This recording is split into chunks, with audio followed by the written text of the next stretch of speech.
The number one myth that Westerners have about this conflict is that Arabs and Jews have been fighting for thousands of years and they're going to continue to fight. This is really quite bizarre because all it takes is a little bit of reading of history to find out that this just isn't true. There is no congenital historical enmity between the Arabs and the Jews. The Jews flourished in the Arab world at a time when they were being persecuted throughout all of Europe.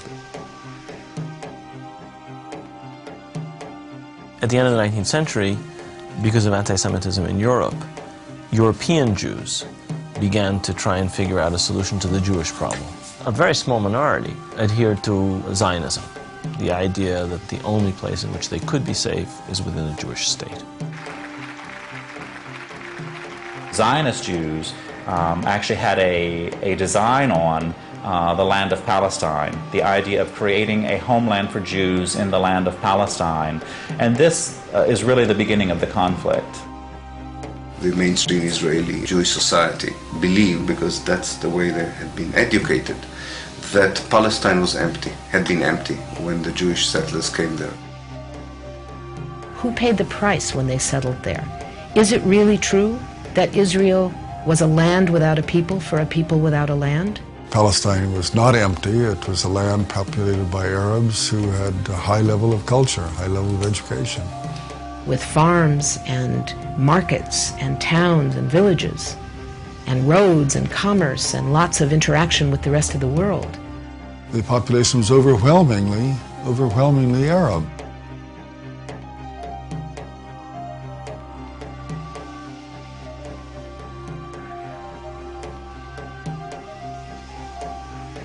Jewish immigration increased under British rule following World War I, when Britain implemented the Balfour Declaration, promising a Jewish homeland in Palestine. This measure conflicted with Britain's previous promise of self-rule for Arab inhabitants throughout the region. Britain was basically extremely supportive of the Zionist movement. It helped to establish all of the structures of a state. At the same time, the Arabs of Palestine were denied the right of self-determination.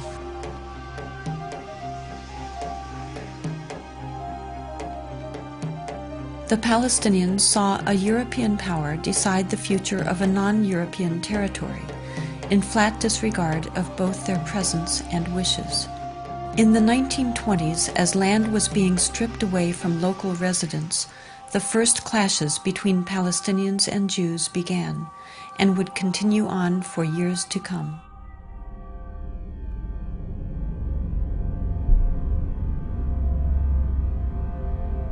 Until the early 1930s, the Jewish population of Palestine remained under 17%.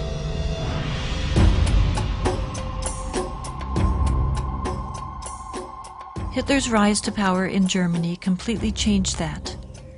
In just 5 years, 174,000 Jews flooded into Palestine, doubling their population.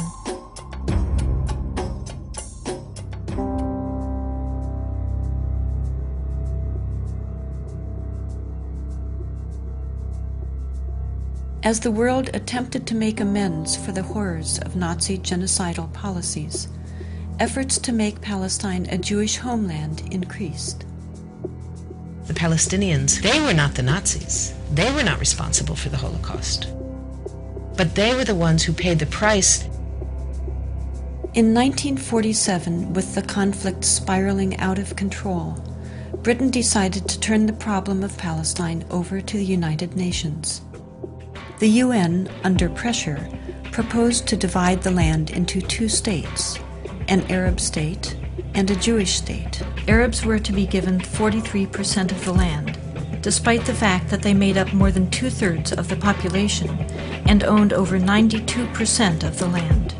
Jews were to be given 56%, although they comprised only 1/3 of the population and owned less than 8% of the total area. Nevertheless, they were given not only most of the land, they were given the most fertile land. Zionist leaders took advantage of their superior military preparation and immediately began occupying major Arab cities in Palestine.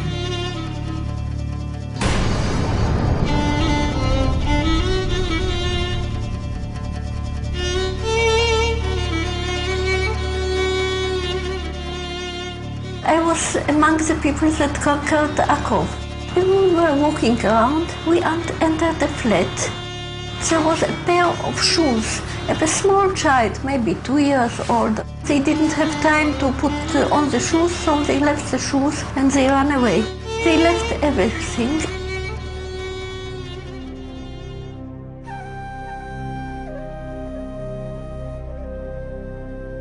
We found out that there was a systematic expulsion of Palestinians, and there was, as I said, there was an ethnic cleansing operation taking place.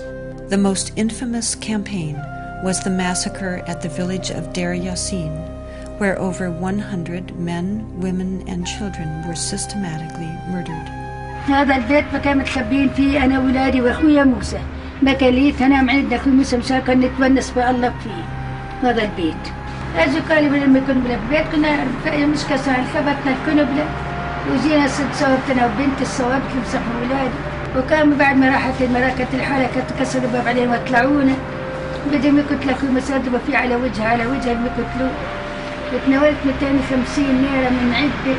وقلت يا خواجه بس مشان الله الطالب بدرسته قلت للشي قال لي كتير انت كويس هات المصاري وبعدين شو اخوتي الحنو شو نسوي فيه اخوتي الحنو اجرات يا ويلي هي زمتك على السلام تحلي وضربت يعود حط لك خمس زيت ويكون راسك فيه موسك الدم حط لك 5 مليون تحت راسك.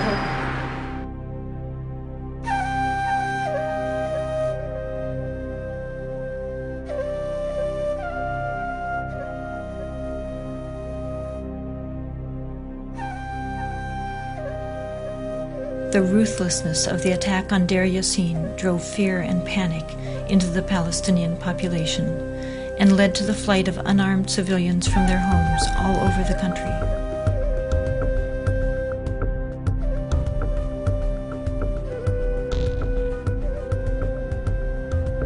As a result, maybe 300 or so thousand Palestinians had already been expelled before the first Arab soldier entered Palestine.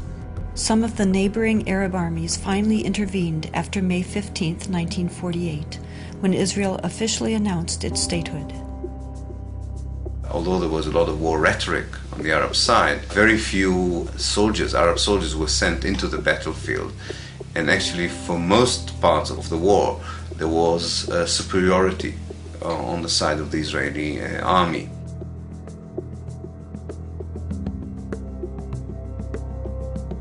The Israeli army cleansed much of the territory and took over a large part of the designated Palestinian state.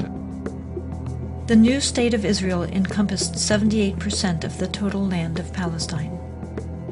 The West Bank came under Jordanian control and the Gaza Strip under Egyptian dominion. Although a truce was declared between Israel and the Arab states, true peace remained elusive, as over 700,000 Palestinian refugees languished in nearby camps, often in sight of homes to which they still held the deeds and a deep desire to return. Most of the deserted and evicted Palestinian villages were erased from upon the earth and were either turned into Jewish settlements or into fertile land. Of the 500 Palestinian villages in what became Israel in 1948, 400 were destroyed. These efforts to destroy the possibility of their returning home were countered by the United Nations, which continues to affirm their human right enshrined in international law and morality to return.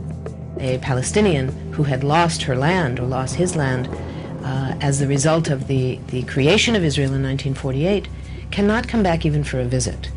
I can go back to Israel as if I were returning and claim immediate citizenship, having no historic tie, speaking no Hebrew, knowing no one in the country, having no family who ever was there.